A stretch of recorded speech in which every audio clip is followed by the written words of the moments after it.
Okay, so welcome to the deep dive. You ready to I am. dive deep Absolutely. into this one? Let's do it. This is going to be a wild one, folks. Buckle up. You sent us some excerpts detailing something called SCP-002 Oh yeah, I've heard of that. and uh, and a related report called the Mulhausen Report. Right. That's the incident, right? Yeah.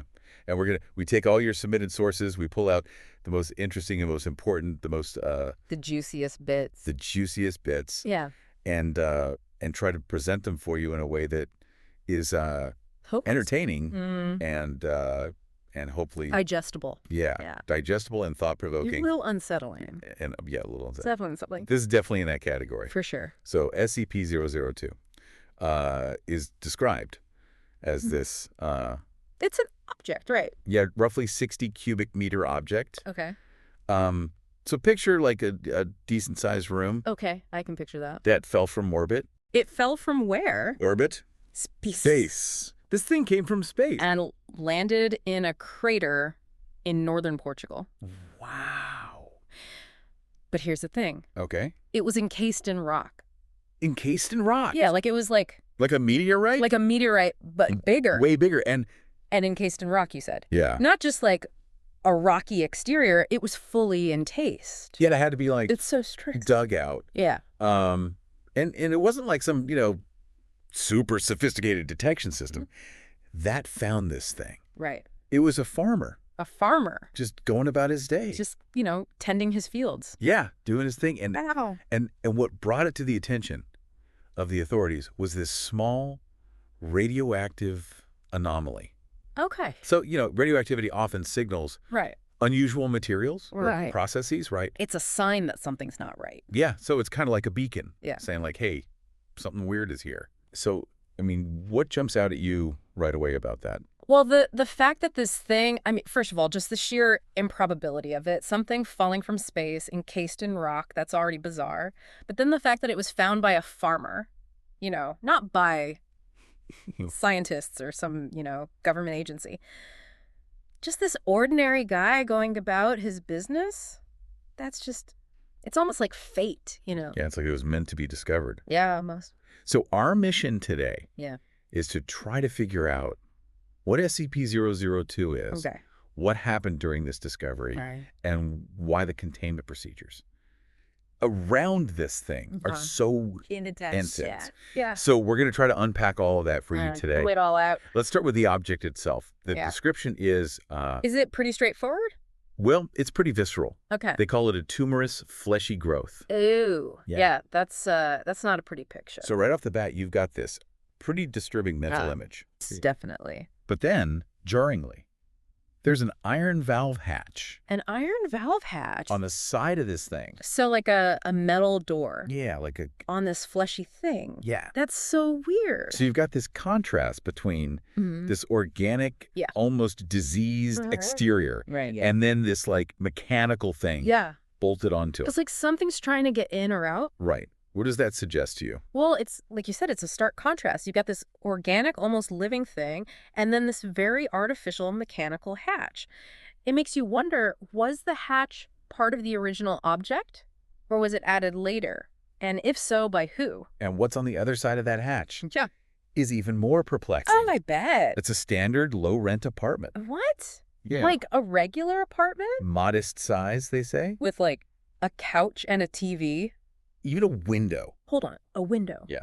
But this thing is encased in rock, right? This is where it gets really strange. Yeah. This window has no corresponding opening What does that even mean? on the outside. So you're telling me there's a window inside this apartment, but if you look at the outside of this object, there's no window there. There's no window there. There's no window there. That's That's impeding. like a fundamental break with how we understand Yeah. physical space. It's like the laws of physics just don't apply inside this thing. Right.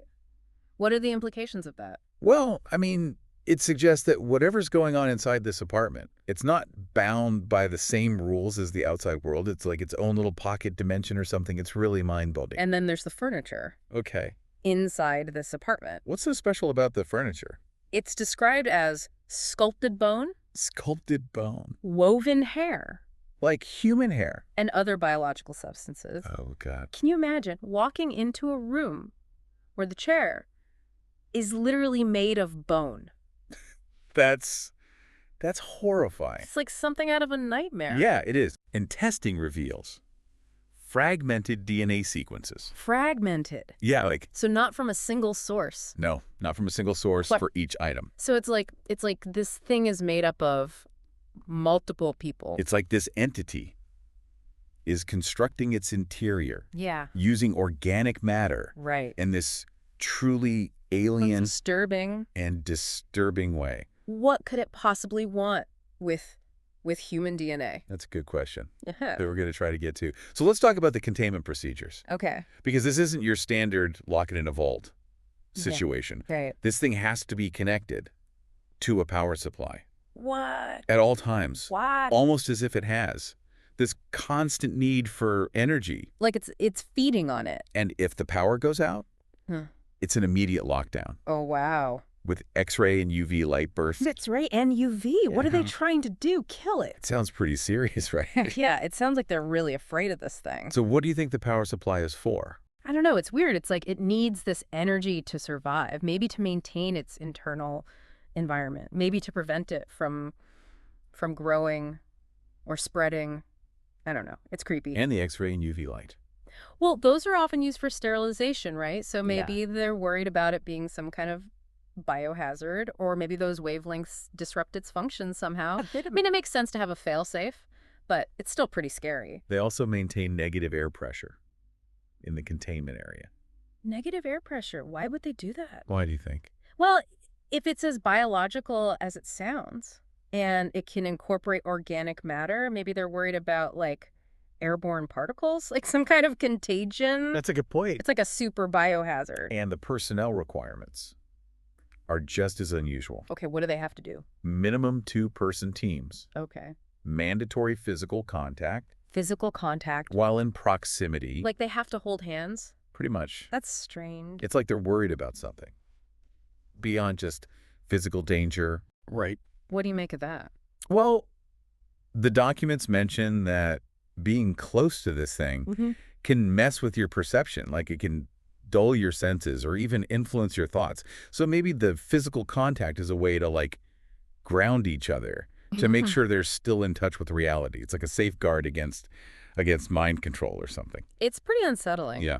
And then there's the restricted access. No one below level 3. No, that's 3. Yeah. So like a security clearance Right. can even get near it. So this thing is like top secret. Top secret. Got it. And even if you are level 3, you need high-level authorization. Like from the president. Maybe a security escort. Of how many people? At least 5 level 3 personnel. 5. Yeah. They're not messing around. And then you have to temporarily give up your rank and security clearance. Why would they do that? Why do you think? I don't know. It's like they don't want anyone to have too much authority in case something goes wrong. Maybe it's to prevent any conflicts of interest. Yeah, that makes sense. And after all that, Yeah. you have to go through a mandatory 72-hour quarantine 72 hours. Yeah. That's 3 days. and a psychological evaluation. So they're really making sure you're okay. They're making sure you're not compromised By this thing. by this thing. Yeah. And for good reason. Because SCP-002 is responsible for the disappearances Disappearances. of 7 personnel. 7 people. 7 people They just vanished. gone. Oh, God. So this isn't some abstract threat. Right. This is a very real and tragic consequence of Yeah. interacting with this thing. That's terrifying. That number really brings the danger home, doesn't it? Absolutely. It shows that they're not being overly cautious. This thing is genuinely dangerous. So here's where it gets even more Okay. unsettling. More unsettling. Yeah. How is that possible? Despite being this dangerous anomaly, SCP-002 has seemingly, well, I don't know how to put it. Decorated. Yeah, decorated, furnished Furnished. itself over time. What does that mean? Like it's added things to the apartment, Yeah, what kind of things? lamps, a throw rug, Okay. a television, a radio, There's TV and a radio. a beanbag chair. This is getting weirder and weirder. 3 books in an unknown language What language? they don't know. Oh, cops. 4 children's toys. Children's toys. and a small potted plant. Is it, like, trying to make itself feel homey? It's this bizarre, almost domestic scene, Right. juxtaposed with its horrifying nature. It's like it's trying to lure people in. Right. What do you make of these seemingly mundane items? Well, it definitely adds another layer to the mystery, doesn't it? It's not just this mindless, destructive force. It seems to be actively shaping its environment, which suggests some level of intelligence or purpose. But what that purpose could be, I don't know, it's really unsettling. And the tests with lab animals and cadavers are really telling. What did they do? They exposed them to SCP-002, Yeah. and nothing happened. Nothing. Absolutely no response. So it doesn't affect dead things. But the report specifically states that the conversion The conversion of what? of organic matter into furnishings only occurs with living humans. Living humans. So it needs something from us. But what? That's the million-dollar question. It's creepy. It's a massive and deeply disturbing insight. Yeah, it is. What does that specificity tell us? Well, it tells us that it's not just randomly absorbing biomass. It needs something specific from living human beings.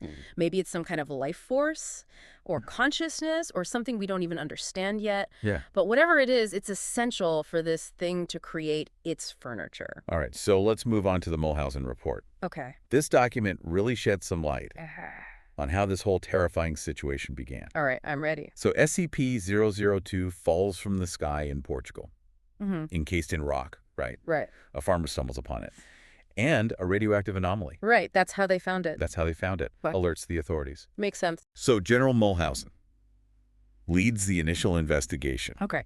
And what's the first thing they do? I bet they tried to open it. Well, they use local villagers What? for testing. They use villagers for testing. Yeah. That's messed up. They send 3 men inside, and they vanish instantly. Instantly. Poof. Oh my God. Gone. That's awful. Can you imagine the horror? Yeah, it would be like something out of a nightmare. So what does that tell you about the danger of this thing? It tells me that it's not something to be trifled with. It's clearly very dangerous and unpredictable. Yeah, and General Mulhausen reacts Yeah. pretty decisively. What did he do? He issues a Level 4A termination order A termination for order. roughly 1/3 of the village, 1/3 of the village. all the witnesses, They had them killed. to maintain secrecy. That's brutal. It's a pretty drastic measure, Yeah, it's an understatement. but it shows you how seriously they were taking this. They were willing to do whatever it took to keep this thing under wraps. And then they begin preparations for transporting this thing. Okay. But during these preparations, another horrifying thing happens. What happened? 4 SCP security personnel are inexplicably drawn in. inside, Inside the apartment. and they disappear too. All 4 of them. Gone, just like that. It's like, it's hungry. And the object, it appears to have grown. Grown. New furnishings. New furniture. Yeah. Made from those security personnel. It's a horrifying thought. It's like it's feeding off of them. So at this point, they finally deploy Class 3 hazmat suits Hazmat suits. for the remaining team. Finally. A little late, maybe. Yeah, a little late for those other guys. But at least they're taking some precautions. Better late than never, I guess. So they transport this thing by freight ship. Mm-hmm.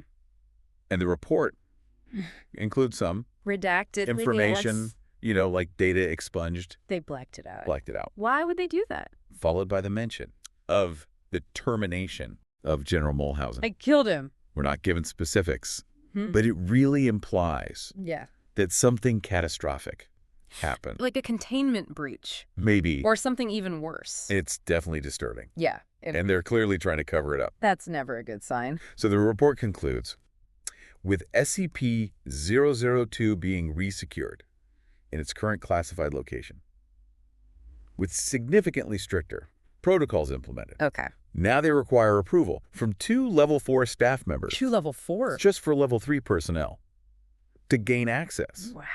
So they definitely learned a lesson. A hard lesson by the sounds of it. A very hard lesson. So let's try to sum this up.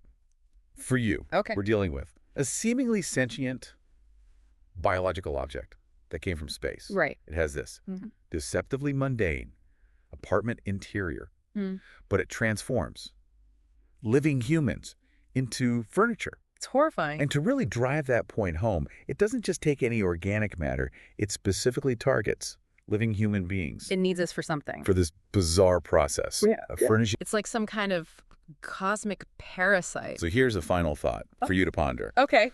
What could the true nature of this object be? I don't know. Is it a biological entity, some kind of alien technology, or something else entirely? And what could be the purpose behind it?